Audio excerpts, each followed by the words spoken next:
Broadcasting from Boston, Massachusetts, the Smart Cities podcast is the only podcast dedicated to all things smart cities. The podcast is the creation of ARC Advisory Group's Smart City practice. ARC advises leading companies, municipalities, and governments on technology trends and market dynamics that affect their business and quality of life in their cities. To engage further, please like and share our podcast or reach out directly on Twitter at Smart City Viewpoints or on our website at www.arcweb.com/industries/smart-cities.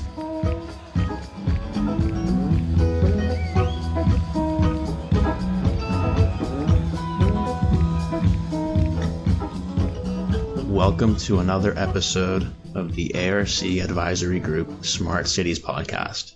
I'm Eddie Fidler. I'm a transport analyst at ARC. And I'm joined today by Justas Petronis. He's the product marketing manager at Trafi. Hey, Justas. Hey, how are you doing? How are you doing? Hey, I'm great. How are you? I'm doing fine. Given the global situation, I'm doing fine. Good. Well, that's good to hear. So I thought we could start by just having you introduce yourself and Trafi for our listeners. Of course. So starting with me, I'm as you've mentioned, I'm a product marketing manager, which basically means that my job is to be responsible for our editorial content, which means that I'm constantly talking to industry experts. I'm talking to different transport related associations and organizations generally, of course, our clients, which are cities in this world, and trying to learn what are the main struggles that we have out there, which at the end of the day boils down into something tangible that we can then use to strategize. And think about, of course, where to push our company forward. And then, of course, that becomes those articles that you can read basically on our website or on Medium. So that is pretty much the job. It sounds maybe sometimes small, but it takes a long time.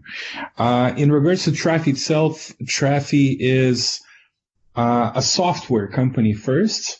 That develops mobility as a service solutions, specifically for cities all around the world, that are looking to provide an alternative to personal cars. Simply put, we are trying to create a single access point for city residents to find, book, and pay for all the complete mobility spectrum out there. And for the cities, that also means that they get the tools to basically orchestrate their mobility network.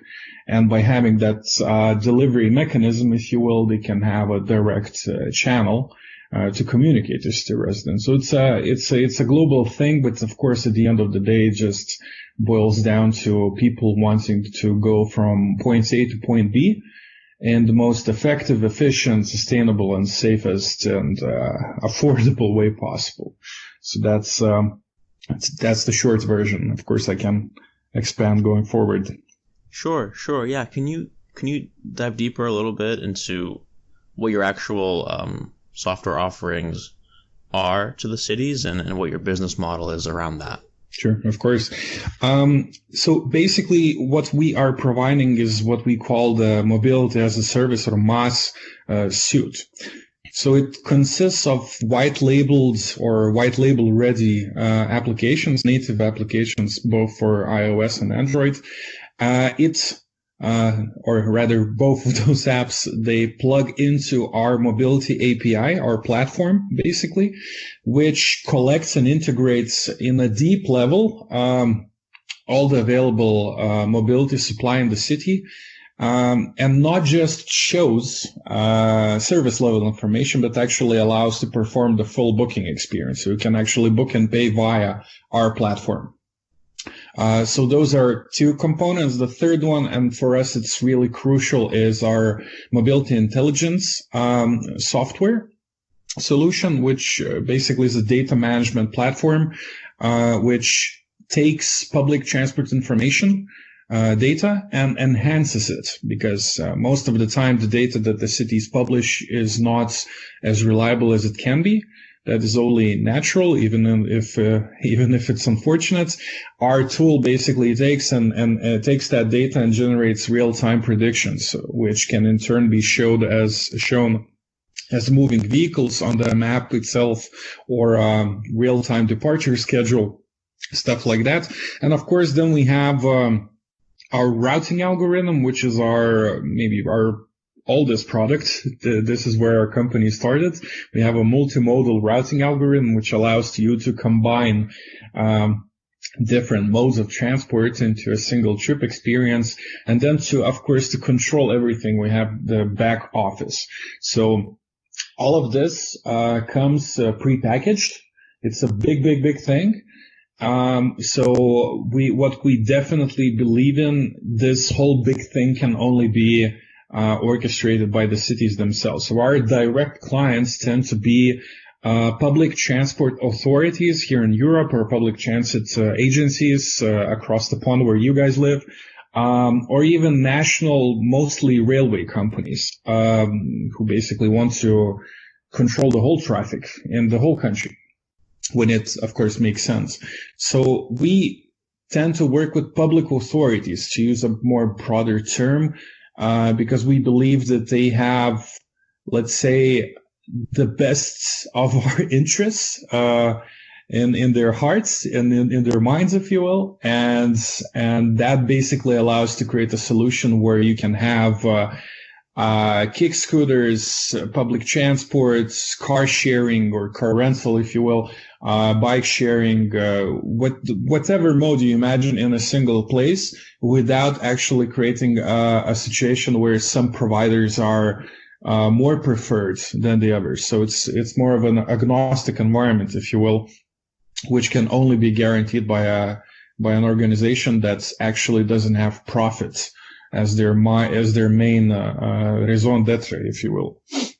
Okay, gotcha. So can you tell us what cities you've been working with so far? Yeah, of course. So naturally, everything started. Maybe I'll go with the chronological order. We started in our own hometown in Vilnius, Lithuania. It's a small 700,000 people capital, if you will, of a post-Soviet Baltic state. But from here we could quickly spread out, because we launched our own, because we used to be a B2C company. We launched our own products 6 years ago. It was called Trafi. So we started working with Istanbul. We started working with Jakarta, Rio. And actually, Rio and Jakarta are two very interesting cases. Like for Rio, we developed a special application. We adjusted it a bit, just a bit, so it would serve a very specific purpose, and that was the Summer Olympics. We actually were the official Summer Olympics application for Rio. I think it was 2016, if I'm not mistaken. With Jakarta, it's even more exciting, because that's, I don't want to make a mistake. I think that's the top 3 population-wise city in the world. So it's completely complex and complicated, of course. So we had to fly in to basically try to understand what are the main struggles there. And we were the only ones who actually managed to do that. So now people in Jakarta actually use Trafi to find public transport routes with real-time information, and that same information is also used by Jakarta's public authorities as well, to monitor the public transport movement, and B, of course, to understand the movement patterns. So those are the older ones. But then, of course, we started moving into our B2B, or if you will, B2G, business to governance business model, and the first and maybe the most exciting one was and still is Berlin. We're working with Berlin's Public Transport Authority, BVG, or as Germans say, BVG. And last fall, we launched an official MaaS solution, the city solution for the whole city of Berlin. It's called Jelbi, Jelbi, and it does what I actually promised. We help people in Berlin together with BVG find those routes, book them, pay for them, and basically travel in the city limits without the necessity of using a private vehicle, which is really exciting. So that's the primary example of our newest approach. But that, of course, opened up for additional opportunities. I can already mention another rollout in Germany as well, in Munich, which is also very interesting and very complex city. We're doing the same thing with their public transport authority. Just in that case, it's a bit more interesting because their public transport authority is owned by the main utilities company in Munich, the public utilities company. So it's a part of the whole package, if you will. You pay for your, for your water, for your garbage removal, and you pay for mobility to basically the same company at the end of the day. So they're offering this, or rather they will be offering this as part of something that people in Munich just need to have as residents or citizens of Munich.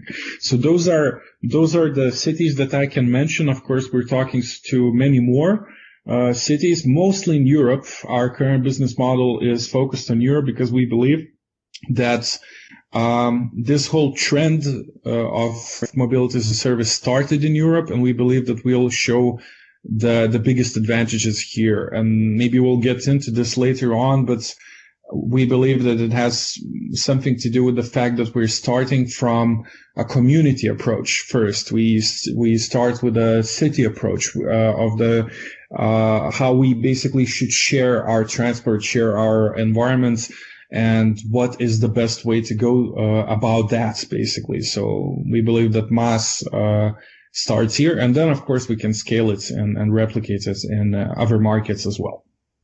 No, that's really exciting. So I'm curious, you said the Berlin deployment, which is a full MaaS deployment. It's been going for about a year now. I'm wondering if you could talk to us about some of the things Trafi has learned from being deployed for a year there. And what has the public reception been, the adoption? Has anyone given up the private vehicle? Mm-hmm. Yeah, those are very exciting questions. Basically, there are a couple of very significant things I can share. And one has to do with the different cohorts, if you will, that tend to use shared mobility as a broader concept in city like Berlin. So you have people who are around or above 60 years old. They mostly know and rely on public transport. Of course, some of them have private cars, but they imagine public transport as still being consumed, if you will, with either a paper ticket or maybe a physical card. And I'm not saying that some of them are not digitally savvy or tech savvy, but the predominant attitude is still the legacy one, if you will, or the old school one. Then you have people who are around 40 and they already know and understand what digital ticketing is, because when that started, of course, they were around 30. So they're more tech savvy, and maybe they try certain mobility services, and mostly those services are ride hailing. So like Ubers and Lyfts of this world. And then you have the younger generation, millennials, and I think the younger even younger generation, who just want to have all the possible mobility options in one place. So a complete convenience case. So one thing we learned, and this is really, really important, you cannot launch a product and expect all three cohorts to adapt it. So imagine if you have an already established public transport application, and some of the cities in the United States have those as well. You cannot just expect that you're going to add additional modes of transport, even with booking experience in that app, and it will take off. So that was the first learning. Let's not, and we talked a lot with BVG about this, let's not launch this into an already existing product. Let's not enhance it. Let's spin it off as a separate one. You still, as a public transport authority, retain this huge customer base, because like more than 60% of people in Berlin rely on public transport every single day. you still have access to those people. You just launch this new product. You keep the same branding as much as possible. You just call it something different, but you have all the placeholders where you can promote it as much as possible, but it will be specifically directed at this younger generation, who already doesn't want to have a car. And by using shared mobility, they already discovered the option of flexibility without dragging behind you a vehicle that you need to park somewhere, right? So that was one. That was really, really important. And that's the lesson we learned ourselves, actually, because when we launched Trafi, as I mentioned, 6 years ago, as our first product, as a mobile application, we used to be that public transport application with digital ticketing, and we tried adding additional modes just on top, but people dropped. They did not understand what it is, so we naturally had to spun off. Naturally had to try to find another way forwards, because you take this whole legacy customer base, and you cannot expect them to change their behavior, change their attitudes like overnight because you offered something exciting and new, which is yet to be in a lot of ways proven. So that's one. Two, of course. So that's really on the human side. Yeah, absolutely. Yeah, that's really interesting. Yeah, and in regards to let's say maybe I'll switch to those anecdotal evidences rather, or the impact that mobility service has, because the promise is that you will drop your personal car, right? You will not need it, right? And we have at this point, I don't want to lie, I think we have around 5 to 7% of Berliners who haven't used Yelby, which is a great number, actually, to start with. But we also believe that most of these people already used public transport, right? So they already moved in a lot of ways in probably the most sustainable way possible.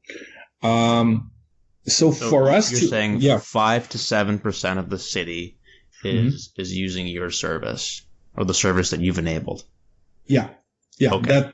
That's the last time I checked, I think it was around those numbers. Okay. Which is, in a year's time, that's still pretty. Wow, that's great.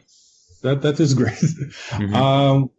So we don't believe that we already went and captured the audience that would go and decide to stop using their private cars.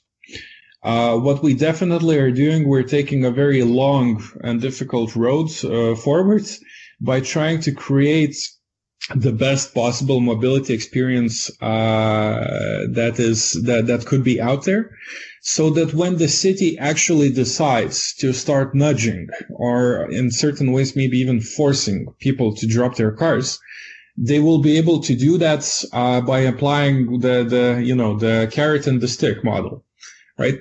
Here is your access point. It's a free mobile application. Moving with this application is cheaper, so we have to prove that. It's more sustainable, so we have to prove that.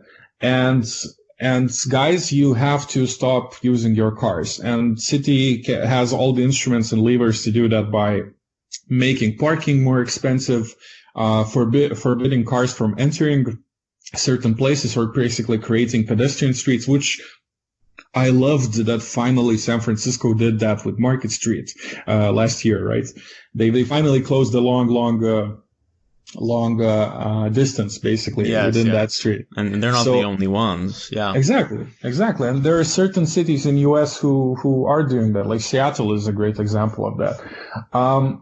So we believe that we need to create that product, so it would be that alternative and would provide you with that flexibility that you tend to believe that your personal car has. So I have to be honest.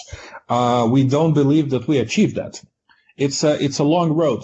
So and still there's another problem, another learning that we have. Like there's still, since this concept of mobility as a service is pretty nascent, there are still a lot of misconceptions what it actually is. And just to boil it down really simply, you have basically Uber as a homogeneous, if you will, service provider who just basically bought Jump and added it into their own offering, right? And then they launched Uber Eats or whatever in the same application. They say that they want to do MaaS. At least that's what they're saying in Europe. Of course, in the United States, they're not using that term. We don't believe that it's mobility as a service, because that is only a subset of the supply that can be integrated. Like, logically speaking, Lyft will never integrate with Uber, right? I don't know what should happen in this world for that to happen, but that already should suggest there's a problem.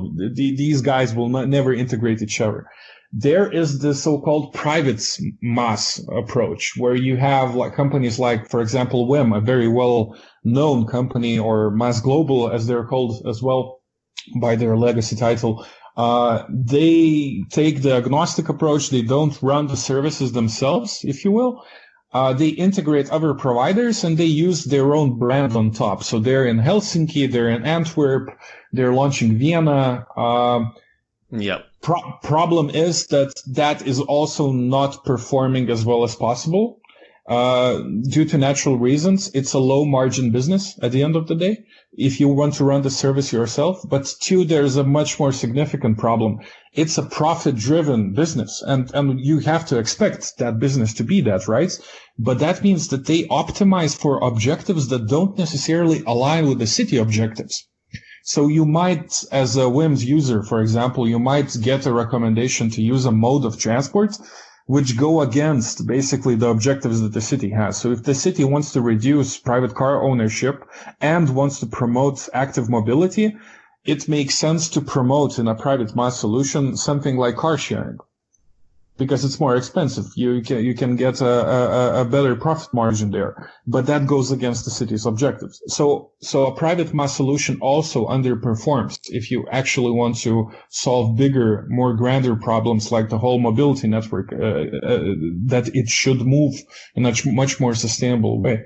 So we believe that the actual approach, ironically, is the classic one, where you have these networkers, if you will, and in this case, those are public transport authorities who basically want to go away from just public transport in the classical sense of the term and go to mobility authorities role, where they network everything that the city has. And they don't want to become a monopoly and to run everything by themselves. No, they want to set conditions, requirements, specifications, and then allow basically different companies to provide those services for specific use cases. Then you can actually ensure that the whole network has a single spread out, completely covered, or rather complete coverage. Otherwise, you will constantly have different companies fighting for the same plot of the land, if you will, and that would basically mean that you will always have underserved areas, especially in areas that are not, or where basically the median income is below average. You will always have problems with rural access to the city, which basically means that you have problems with urban economics. So we don't believe that market itself will sort out these problems. You need a guiding hand here, and we believe that the public transport authority is the best one to do that. And there are specific historical examples where that already happened multiple times. Actually, Berlin 100 years ago had multiple different transport providers, but they saw the chaos and said, guys, we should basically launch a single ticketing solution, because you have to pay for one train here, for another train here, the tram goes here, but you have to buy another ticket here. I want to buy a single ticket and switch between the modes. That was the concept 100 years ago. So it's nothing new. And I think in New York, you still have that problem when you switch between certain lines, right? You cannot use the same tickets. Correct me if I'm wrong. So that's a problem that Europeans already addressed a long time ago. So what we're doing now, we're just taking what already exists, the attitudes that are already there, and we're just taking our technological solutions and helping them accelerate, if you will, and do this faster.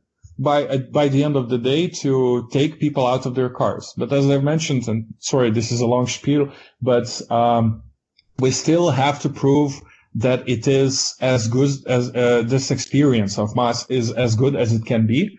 I don't think anyone in the industry achieved that yet. There are certain usability issues. There are certain value issues that still need to be sorted out. And once we hit that tipping point, I believe that we still cannot go about this without expecting cities to aggressively start taking people out of private cars. So that's the picture basically. So in your view, it's public transit authorities that need to be the centers of these networks. They need to be running these networks. And Trafi's goal is to sort of give them the tools to sort of supercharge them and allow them to offer all these different modes seamlessly. But in your view, they should really be in the lead for all of this. Oh, absolutely. But okay. you boiled it down very, very beautifully. I see. Well, that's an interesting perspective. And you also mentioned that, I mean, of course, the service, at least in Berlin, is only a year old. You mentioned it's not as seamless or as flawless of an experience as you guys are aiming for. So I'm wondering, what have some of the challenges been to get there? What's been falling short and why? Yeah, fantastic question. I mean, for us, and I'll do a short intro to give a framework that will allow you to easier understand this. Sure. We believe that mobility as a service basically consists of three essential components. And I talked so much about public transport because we definitely believe that is the backbone of urban mobility. And I know that due to historical nuances, it's a bit different in US than it is in Europe. Right, exactly. But we still can get there. Like, trust us, we can still get there. That's one. So we still believe that it still carries the most amount of people. So if we just focus on Europe, that's totally, absolutely logical and provable. But there's another problem. Those are fixed lines, right? Those are fixed lines, meaning those are fixed use cases. And sometimes, your use case cannot be covered as easily as possible, right? And it could be you leaving, I don't know, a bar very, very, very, very, very early in the morning, right? And trying to find an option to get home, and by all means, never take your personal car. So you cannot rely on public transport in those cases, at least in certain cities. Maybe sometimes you go into a completely underserved area, where the buses just don't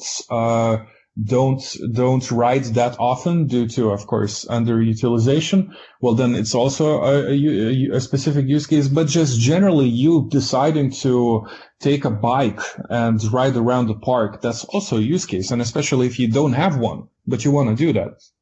So why launch buses for those cases when you can have shuttles, when you can have bike rentals, where you can have ride hailing, right? So those have to complement public transport, but they should not ever compete with public transport, because then you have all the problems, and we can get into, let's say, what Chicago noticed with ride hailing, right? When it competes basically with public transport, it's a horrible situation when that happens. But you need to have basically hyper-connected mobility supply, third-party private mobility supply that actually complements public transport. So those are two. Public transport first, the backbone, and then the supplementation with the additional mobility supply. The third one, we believe, is the crucial one, because you can have 1 and 2 with, let's say, Uber, but I already mentioned, right? You will always have a subset of offering. So we believe that public transport authority has to be on all these three levels. There are certain issues, and we had challenges with all three. So for number one, for public transport as the backbone, well, there are physical problems. Let's say stops themselves, right? How they look, meaning that the adoption rates are lower. And we believe that we need to start working with cities where the public transport adoptions are adoption rates are better. So if the infrastructure is bad, if you cannot feel safe in a bus stop, we have a problem there. But we cannot do anything about it. What we can do something about it is when you actually have this infrastructure and you don't want to spend a lot of time in the bus stop, you definitely want to get to the bus stop exactly at the time when the bus departs. For that, we need to have fantastic data. And this is what I mentioned when I talked about our tech stack. We take all the semi-reliable public transport data and we fix it so that end users, in this case citizens, could constantly get real-time departure information. And we noticed this, and there's a lot of research done, that it's a crucial thing for people to have. They need to have static information, where the stops are, what are the lines. They need to have real-time information. Where exactly is your bus? Where exactly is your tram or streetcar or metro or subway? You need to know how much it will cost. And then at the end of the day, you need to understand if your line is disrupted. So we have a lot of problems because those systems are legacy systems, those public transport data systems, and because they've been around for multiple decades actually. Mm-hmm. And we need to spend a lot of time there. And I don't want to mention certain problems that have something to do with, let's say, how that data is being generated. I know that people who would listen to this podcast, especially public transport agencies in US, I think they know what I'm basically hinting at. There are certain problems with the providers. You still need to do post-processing. That's the thing. And we invested a lot and we built that mobility intelligence post-processing software solution that is actually, by the way, used by Google, even in Google Maps. Mm-hmm. And we're rolling out this year globally, basically, this thing. So you would at least use Google Maps and see real-time public transport information, and that would be powered by our software. So that's one, and that's crucial to have, let's say, a digital twin of the reality, right? And it's a big feat to accomplish. Mm-hmm. And that's that goes a long way towards user convenience. Yes. Waiting 1 minute at the stop instead of 9. Yes. Yeah. Yes. Absolutely. And I can already mention that there are certain problems with, let's say, retention rates, engagement. I'm being honest here in Berlin with our project there, because we are yet to have the best possible real-time information. And if you, as a local living in Berlin, if you get another app that again gives you public transport information, which is static and unreliable, well, why would you use this product, right? You open it once, and what's the value proposition here, right? So we believe that if you invest there into fantastic real-time transit information, get it as accurate as possible, you will see retention rates. And we noticed this specifically in Jakarta. The moment we launched real-time there, our retention went up threefold. Wow. Basically. That's like immediately, because that's a crucial thing, and it helps people move better. So I'm talking so much about this one because it's crucial. Sure. Yeah. The second thing, and that's again supplementing the mobility, the public transport with mobility supply. Again, with Berlin, with Munich, with other cities that we're working with, we noticed that the moment public transport authorities announce that they're going to do this, pretty much every single provider in the city says, cool, let's do this. There are, of course, certain big players who want to retain their own, and that's only natural, their own delivery mechanism, if you will, their own access point, basically the app itself. So they play this game of either let's integrate in a shallow way, meaning that let's only show transport information, but if you want to book, go to my app to book. We don't believe in that. That never produces any positive results. Basically, what I like to say is shallow integrations create shallow experiences. People just don't use the product if you go there. So if you talk to providers, go for a deep level integration, and that means the complete experience, finding, booking, and paying in one place. That's key here. But that being said, the struggle is to get everyone ready to that point of full integration. Naturally, not everyone is ready. So you have to manage your expectations. I mean, our tech stack would allow a city currently now to launch in a month or so. We're really proud of this. Like, we managed to nail it into that point where if you have everything ready, if you have all the integrations lined up, it will take a month for us of real actual development work to achieve that. However, no one has that. Or companies that supposedly have those deep level integrations, well, they don't necessarily function as well as they could. So it's things to have in mind, because of course those companies, providers, have their own roadmaps, their own objectives to meet. So and this is just an additional thing to them as well. They want to integrate because it's an easier way to penetrate the market, and especially a huge consumer base. Like, again, as I mentioned, Berlin, that's 60%, right, of people in Berlin who use public transport. But it takes a long time for a lot of players. We are ready to help, but the way we went about this, we basically identified key players in the market, and we started partnering up, meaning we signed letters of intent, which allowed us to get them up to speed to the technical capability that they need to be at, even before we launch something, right?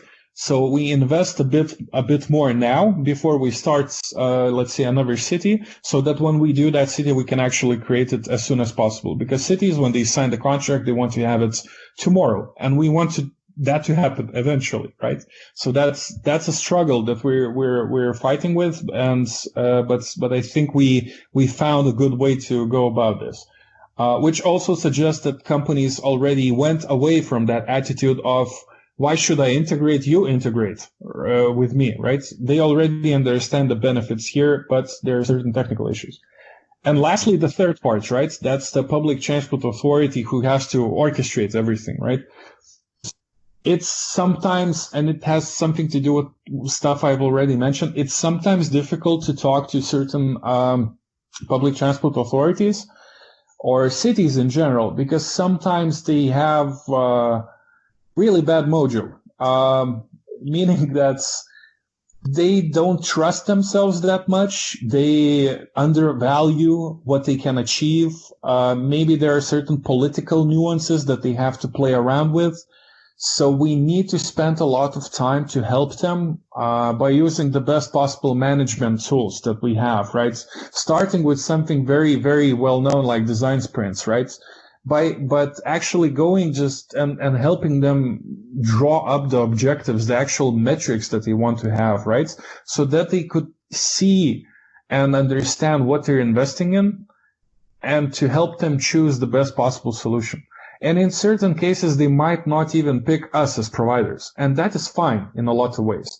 But we just want to help cities in workshops, for example, to actually draw up their envisioned MaaS just a bit better, because sometimes it's very generic. Cities just say, well, I want to do a specific city, let's say, says, I just want to do what Berlin did. But Berlin has clear goals. Berlin has clear metrics. And if you compare Berlin with Munich, for example, in Berlin, you have car penetration of 1 car to 3 people, right? So every third person has a car. In Munich, it's pretty much 1-to-1. Totally different. Totally different. So if a city has an objective, and Munich has a very clear one, in 10 years, they have to basically reduce car ownership by 20, maybe not even car ownership, let's say congestion, right? But that we all know what that means. Congestion by 20%. It's a huge thing to do, right? It's a big thing. For Berlin, it's a bit difficult. If you look where Berlin was 30 years ago, they still have a lot of legacy problems, meaning East Berlin's infrastructure is still struggling, whilst West Berlin is better, but also needs some catching up. So you need to find a way for this whole city to basically even out. And it's a big infrastructural investment, and they're going to do this. They're putting, I think, 2 billion euros, which is pretty much like the same euro or a dollar, 2 billion euros each year into public transport infrastructure. But that will take a long time, right? The stuff you buy and develop now will pay off in a couple of years. So they take these digital shortcuts as well because they understand that they need to help out the system itself. Munich's system is fantastic. It's new, it's pristine, but they have a different problem. So you cannot just go and replicate the same cities. We believe that the product is pretty much the same at the end of the day because we believe that there's this point, if you will, where you have intuitive booking patterns, you have product, let's say, expectations, and people who live in Munich and Berlin are pretty much have the same ones, but the challenges are different, and the tools that the cities need to have also might differ, right? So that's the third one. That's also a big challenge, but we invest a lot talking to the cities. And that's why my job is to research, understand, help out as much as I can as well here. Mm-hmm. Right? So this is far beyond just technology. I mean, this is a lot of pre-work for you guys. Yes. A lot of pre-work with each of your potential customers. Even your potential customers that don't even end up signing up with you. Absolutely. Mm-hmm. But we believe, and this is something also pushed by European Union, that cities in Europe, they don't compete. It's a specific political decision that they need to collaborate, right? So that's why we have partner cities in a lot of ways, which helps us out a lot, right? We might talk to a city that might not go with us, but that city might talk to another one who would, right? But the attitude, the mentality, the expectations, the ambition levels already are there, right? So it's a difficult game to play. But to your point, I would even add something else. We believe in a lot of ways that we can innovate as much as we can, right? We can try and create a technological solution that actually is just fantastic and great. But at the end of the day, most likely the biggest innovation will happen with trying to create a single unified service level agreement between all these providers, creating a single ticket for your intermodal trip, meaning where you actually combine different providers and pay with a single button, and all the money automatically disperses to those to specific bank accounts. That's something that is yet to be done in this world, actually. I can mention a lot of these, but basically it boils down into regulation. In a lot of ways, the innovation will happen on a regulatory level, which is ironic in a lot of ways. But we believe it to be so because we don't want to take a huge complex issue and reduce it only into a technological challenge. That's a big mistake. That's where you actually could completely misunderstand the city objectives. You could come and say, why the hell do you have all these processes here? Well, there's a reason in a lot of ways why they have these processes, why they have these people working there. Most of the time they're understaffed, underpaid, and they're overloaded with work. So what we can do, we can take those processes, take those objectives and take some load off their backs and help them accelerate. And that happens on technological, on workshop level, on whatever level that could happen, because at the end of the day, we have the same goal. We just want to make the air cleaner. We want to help people move in a more healthier way. And we want to basically have a walkable city, if you will. Ironically, at the end of the day, actually, what we want to create is a city where you don't even need to drive your car. Everything is in a hyper proximity to you, if you will. And to achieve that, you need to understand what needs to be around people, right? So why people move today and move so much, and how we can reduce this movement, right? So you need mobility data, which is also one of the objectives for all of this mobility as a service thing, right? To have a complete picture of how the city, how the population moves, to optimize it in such a way that people could have access to public and private services in let's say 15 minutes of walking, of calling or waiting or whatever. So this is a this is clearly a complicated, very exciting space.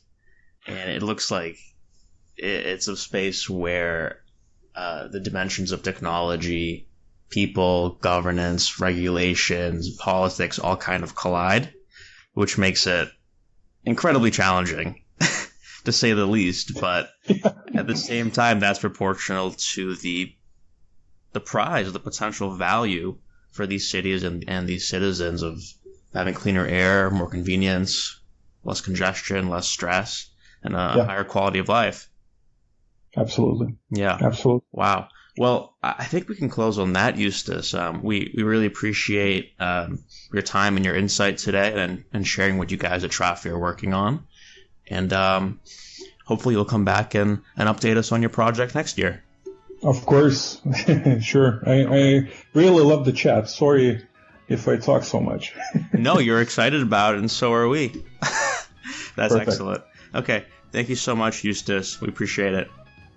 Broadcasting from Boston, Massachusetts, the Smart Cities podcast is the only podcast dedicated to all things smart cities. The podcast is the creation of ARC Advisory Group's Smart City practice. ARC advises leading companies, municipalities, and governments on technology trends and market dynamics that affect their business and quality of life in their cities. To engage further, please like and share our podcast or reach out directly on Twitter at Smart City Viewpoints or on our website at www.arcweb.com/industries/smart-cities.